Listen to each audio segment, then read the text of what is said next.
नमस्कार दोस्तों, mutual fund tips, tax and investment planning strategies की ये विशेष श्रृंखला में आपका स्वागत है।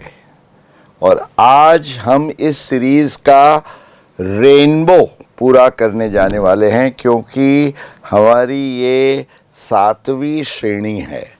और मेरे साथ इस पूरे रेनबो के कलर्स को पूर्ण करने के लिए पिछले 6 हफ्ते से और आज 7वां हफ्ता हो गया, मेरे दोस्त श्री समीर वोरा, इन्वेस्टमेंट एक्सपर्ट।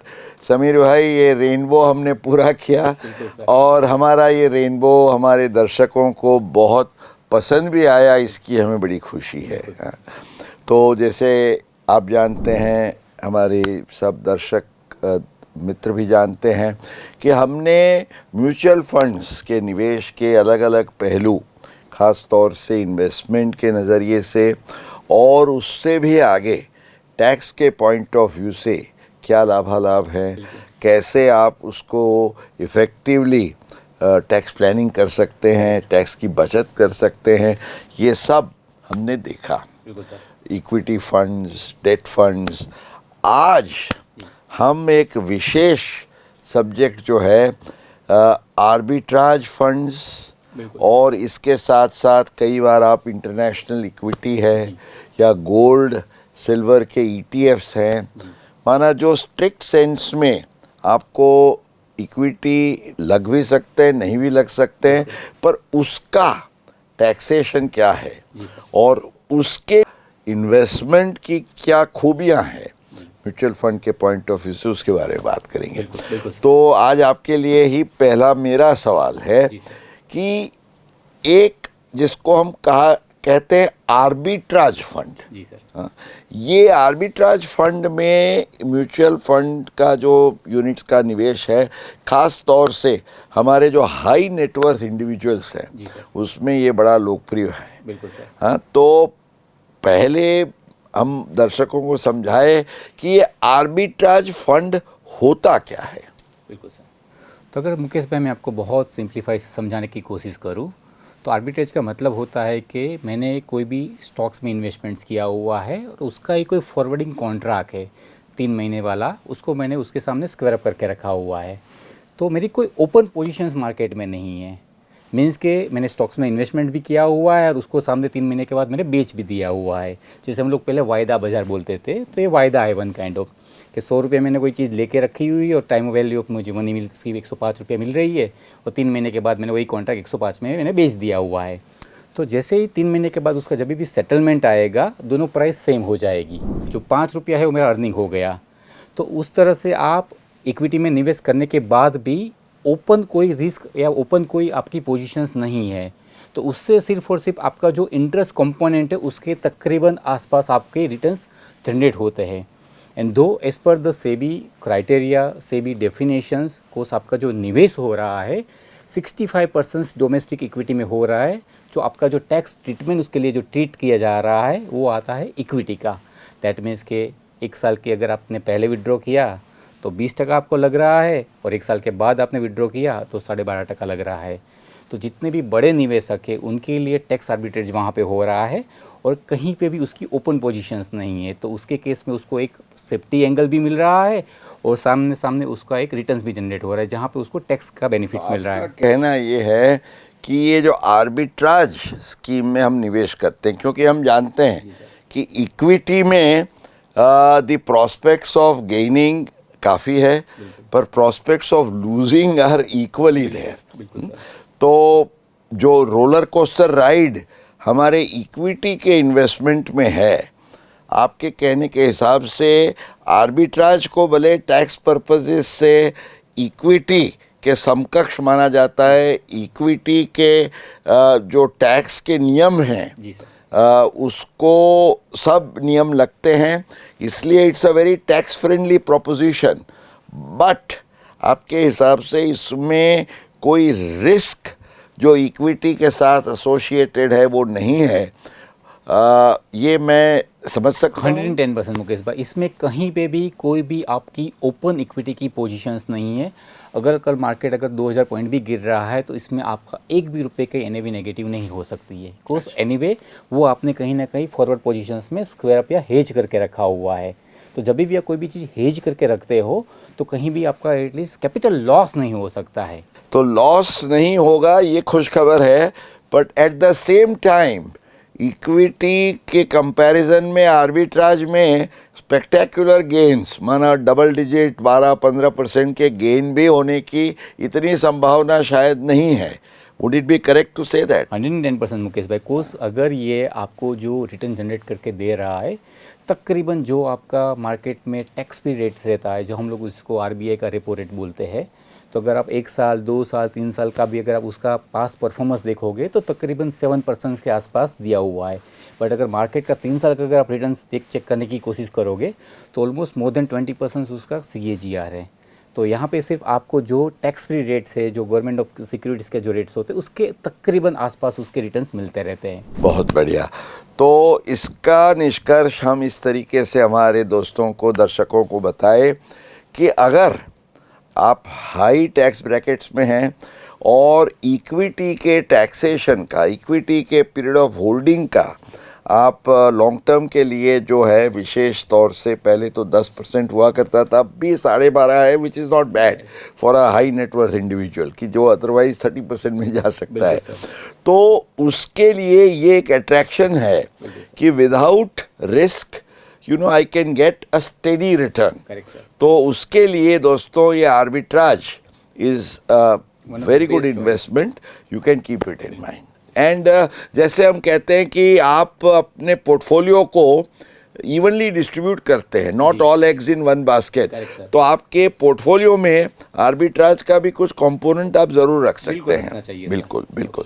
तो 50AA का जो कुछ भी डेफिनेशन है उसमें क्या क्या बदलाव हुए हैं, उसके तहत एटलीस्ट क्या आपको लग रहा है कि क्या बेस्ट इन्वेस्टमेंट अपॉर्चुनिटीज़ बन रही है, ऐसी क्या प्रोडक्ट्स नई इंट्रोड्यूस की हुई है, मुझे उसके लिए आपसे समझना है। समीर भाई, इसके लिए हमें जो 50AA का थोड़ा एक हिस्टोरिक ओवरव्यू है वो ले लेना चाहिए। जैसे आपको ध्यान है कि ये प्रोविज़न फाइनेंस एक्ट 23 से आया, वित्तीय वर्ष 23-24 से। सो फाइनेंशियल ईयर 23-24 में ये प्रोविज़न जब आया, तब हमने जैसे हमारे लास्ट एपिसोड में देखा था कि कहीं डेट फंड ऐसा टर्म यूज़ नहीं किया गया, स्पेसिफाइड म्यूचुअल फंड उन्होंने यूज़ किया है। और स्पेसिफाइड म्यूचुअल फंड की जो डेफिनीशन उस समय पे जो इंट्रोड्यूस की गई, और जिसमें 23-24 और 24-25 दो वित्तीय वर्ष में वही डेफिनीशन अमल में रही। फाइनेंशियल ईयर 25-26 से ये डेफिनीशन में एक अमेंडमेंट किया गया। माना लास्ट फाइनेंस एक्ट 24 में ये अमेंडमेंट आया, पर कहा गया कि it will be effective from this current year. तो वो एक इम्पॉर्टेंट जो अमेंडमेंट आया, उसके कारण जो आपने कहा ना कि एक नई कैटेगरी ऑफ इन्वेस्टमेंट, और जिसके बारे में हम आज हमारे दर्शकों को काफ़ी समझाएंगे, क्योंकि अभी बहुत लोगों को इसके बारे में इतना ज्ञान भी नहीं है। तो सबसे पहले तो क्या अमेंडमेंट है, जैसे मैंने आपको समझाया, पहले स्पेसिफाइड म्यूचुअल फंड कि दोस्तों 50AA में जो डेफिनेशन थी वो ये थी कि अगर कोई भी म्यूचुअल फंड वो जो निवेश करता है, उसके निवेश में अगर 35% से ज़्यादा इक्विटी नहीं है तो उसको स्पेसिफाइड म्यूचुअल फंड माना जाएगा। अब 1 अप्रैल 25 से, माना करंट फाइनेंशियल ईयर से ये जो अमेंडमेंट इफेक्टिव हुआ, हम उसको आप कहेंगे कि ये, कई लोग कहेंगे ये तो 1426 लिखा है, तो 1426 इज असेसमेंट ईयर, क्योंकि assessment year 26-27 means financial year आपका प्रीवियस ईयर 25-26 का हुआ। तो इसमें वो पूरी जो डेफिनेशन है ना, उसका शीर्षासन कर दिया उन्होंने, उलट पुलट कर दिया। क्या किया, अब वो इक्विटी के परसेंटेज को अंदर से उन्होंने निकाल दिया रेफरेंस। अब रेफरेंस ये है कि specified mutual fund would mean जो म्यूचुअल फंड का 65% से ज़्यादा 65% से ज़्यादा डेट या मनी मार्केट के इंस्ट्रूमेंट्स में निवेश है। ये हमने लास्ट टाइम भी देखा था। अब इसके कारण हुआ क्या कि पहले 35% का जो इक्विटी का क्राइटेरिया था कि उससे ज़्यादा निवेश नहीं है, तो मान लीजिए इंटरनेशनल इक्विटी है, गोल्ड या सिल्वर ETF है, वो प्रकार के जो फंड्स थे ना, वो सीधे 50AA के ट्रैप में आ जाते थे। लॉन्ग टर्म भी है तो भी वहाँ आ जाते थे। अब क्या हुआ कि ये जो नई डेफिनेशन लाई गई है, व्हाट डज इट से, जो फंड 65% से ज़्यादा डेट या मनी मार्केट के इंस्ट्रूमेंट्स में निवेश करता है, उसको हम स्पेसिफाइड म्यूचुअल फंड गिन के 50AA के प्रावधान लागू करेंगे।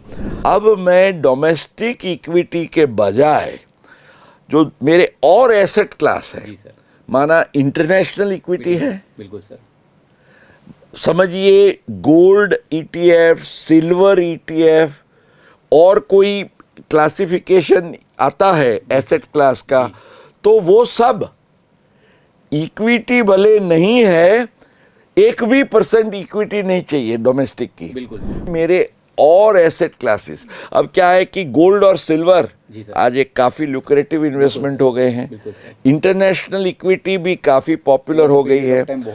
तो ये जो है, इसको अगर इसमें समाविष्ट किया जाता है तो इसका मतलब ये हुआ 65% से कम मैं डेट में रखूं तो मैं 50AA के ट्रैप से बाहर आ गया।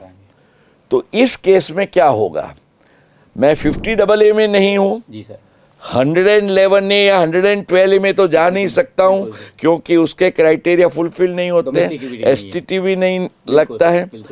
तो इसके लिए जो हमारा एक सेक्शन 112 है, जो आपको प्रॉपर्टी के लिए गोल्ड, सिल्वर या और भी कोई कैपिटल एसेट है other than equity, other than equity, because we have 111A, 112 and 112A. 111A is short term capital gain on equity, 112A is long term capital gain on equity, and 112 में जो 50AA में नहीं आते हैं ऐसे investments, माना जो हमने बताया विशेष कैटेगरी के म्यूचुअल फंड के इन्वेस्टमेंट्स, वो कैपिटल एसेट तो है ही, उसमें अब डीम्ड कैपिटल गेन्स वाला प्रोविजन नहीं लगेगा, उसको 112 के दायरे में आएंगे और उसको 12.5% का टैक्स लगेगा। सो मुकेश भाई, जहाँ तक मैं समझ रहा हूँ कि स्पेसिफिकली अर्लियर जो गोल्ड ETF थे, सिल्वर ETF थे या इंटरनेशनल मार्केट में जो कुछ भी मेरे फंड्स के थ्रू इन्वेस्टमेंट निवेश किया जाता था, उसके ऊपर मेरे मार्जिनल टैक्स लगता था। Now particular this financial years onward, उसको अगर मैं निवेश कर रहा हूँ उसमें, तो वो वहाँ पे 112 जो नया स्पेसिफिकली आप बात किया हुआ है वो सेक्शंस के अंदर आ रहा है। तो मेरा पुराना है, लेकिन ये अमेंडमेंट के हिसाब से अगर मैं 50AA के दायरे से बाहर निकलता हूँ तो मैं 112 में आऊँगा। मेरा अगला सवाल वही था सर कि इसके लिए क्या पीरियड ऑफ होल्डिंग है, उसका टैक्स ट्रीटमेंट के लिए कब लॉन्ग टर्म उसको काउंट किया जाता है, कब उसको शॉर्ट टर्म काउंट किया जाता है? तो वो जो 1 ईयर का है ना, 1 साल वाला, वो यहाँ नहीं आएगा क्योंकि that is exclusive only to equity. बिल्कुल sir. So we will, because अब वी हैव ओनली 2, एक साल का है, एक 2 साल का है। 1 साल है वो इक्विटी के लिए लगता है और 2 साल है बाकी सब एसेट्स, माना प्रॉपर्टी, गोल्ड, सिल्वर, बुलियन और ये जो विशेष प्रकार के म्यूचुअल फंड्स जिसको डीम्ड शॉर्ट टर्म गेन में नहीं जाते हैं वो 112 में आ जाएंगे। तो इसको अगर हम ब्रीफली हमारे दर्शकों को बिल्कुल ये पॉइंट, क्योंकि नया है, मैंने जैसे आपको बताया, ख्याल आ जाए तो दोस्तों याद रखिए, अगर आपने ये स्पेशल एसेट क्लास वाला कोई भी इन्वेस्टमेंट किया। और मैं आपसे ये पूछना चाहूँगा, म्यूचुअल फंड ये स्पेशल एसेट स्कीम वाले फीचर्स के साथ उन्होंने अब शुरू कर दिए हैं ऐसे प्रोडक्ट्स? सर बहुत सारे स्पेसिफिकली अगर इस पर्टिकुलर फाइनेंशियल ईयर की हम लोग बात करें तो म्यूचुअल फंड्स कंपनी ने बहुत सारे फंड्स लॉन्च किए हैं जिसमें specifically 35% up to the either they use as a arbitrage और रिमेनिंग एज अ डेट और the money market instruments. Specifically international जो कैटेगरी थी वो तो बहुत टाइम से मार्केट में अवेलेबल ही है। हम लोग गोल्ड ETF की बात करें, हम लोग सिल्वर ETF की बात करें तो वो भी बहुत सारे नए लॉन्चेस हो रहे हैं sir. So after particular specifically ये जो टैक्स में जो चेंजेस आए हुए उस बाद में you can say that new Avenue for investment is open up, और इसके कारण जो म्यूचुअल फंड्स में निवेश करते हैं, और मैं तो ये कहूँगा विशेष तौर से जो हाई नेटवर्थ इंडिविजुअल्स हैं और जो लॉन्ग टर्म कैपिटल गेन का फ़ायदा उठाना चाहते हैं, उन लोगों के लिए तो ये 12.5% कि आप इक्विटी में नहीं है, डेट में भी नहीं है, but this is an in between category जहां एक के बजाय 2 साल तक अगर आपको पेशेंस है निवेश के लिए तो 12.5% का 12.5% का स्पेशल टैक्स रेट का फ़ायदा आप उठा सकते हैं। I think this is a very important scenario, और ये हमारा एक गुरु मंत्र होगा कि एक ये नया एसेट क्लास जो उभरा है उस पर आप ज़रूर नज़र करिएगा। आर्बिट्राज के बारे में हमने बात की और ये जो है इसके बारे में, but at the same time अगर मैं आपको कहूँ कि at certain times short term may be better than long term, तो आप क्या कहेंगे? मुकेश भाई कैसे हो सकता है? मीन्स कि ऑलवेज भी जितना भी हमारा एक्सपीरियंस हमने तो देखा हुआ है कि always long term is better then the short term. कुछ टैक्स का वहाँ पे मुझे कम रेट मुझे लगता है। कई बार आप उसको इस तरीके से अगर प्लानिंग करें तो short term can be better than long term, और इनफैक्ट मैं ये कहूँगा कि आपको आप जैसे एडवाइज़र हैं उन लोगों को बिल्कुल सतर्क रहना चाहिए कि आप लॉन्ग टर्म में घुस नहीं जाए, शॉर्ट टर्म में रहे। कि 50 AA जी 50 AA के कॉन्टेक्स्ट में जो लोअर स्लैब्स में आते हैं, माना 24 लाख से कम स्लैब्स में, तो उनके लिए तो 50 AA इज अ ब्लेसिंग। बिल्कुल सर। अब क्या है, आपका गोल्ड या सिल्वर या इंटरनेशनल इक्विटी वाला इंस्ट्रूमेंट है, वो लॉन्ग टर्म किसके लिए बेनिफिशियल है?